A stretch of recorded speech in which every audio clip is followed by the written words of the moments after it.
Европската унија меѓу либералната демократија и популизмот е дебатата која денеска се разви во просториите на Правниот факултет во Битола под палката на Македонското политолошко друштво, Правниот факултет и Институтот за истражување и европски студии Битола по повод 9 мај денот на Европа и денот над победата над фашизмот. Настојуваме да направиме на вивисекција на еден научен експертски начин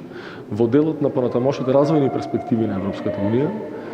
новите фактори кои што влијаат врз интегрирањето на Западен Балкан во Европската унија со новонастанатите околности, победата на Имануел Макрон во Франција, секако и сите оние модели на развој кои што всушност предстојат пред Европската унија. Меѓу другото, на оваа дебата ќе стане збор и за улогата на Европската унија во постамериканскиот свет или новиот светски поредок како мултилатерален и билатерален актер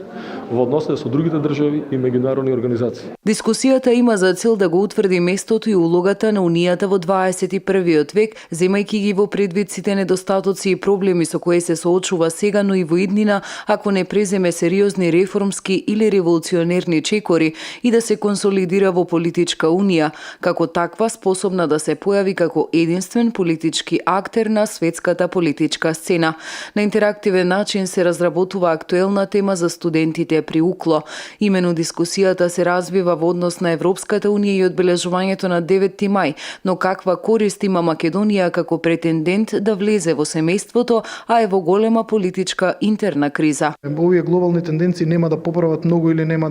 да расипат многу на локалната сцена. Екзогените фактори како што Европската унија и така натаму може да имат во вакви критични моменти во кои се наоѓаме одредени решавачки улоги, меѓутоа знаете што, за да дојдете во таков момент треба да се доведете во таков момент. А тоа е претежно поради негрижата која водиме за внатрешниот политички процес кој на секои 2 до 3 години, ако направите на ретроспектива на вакви политички кризи кај што морал да се замеша меѓународниот фактор, ни се случува на 2 до 3 години да се заглавиме во некаков политички ќорсок. Значи ние мораме да негуваме внатрешната политичка култура, ендогената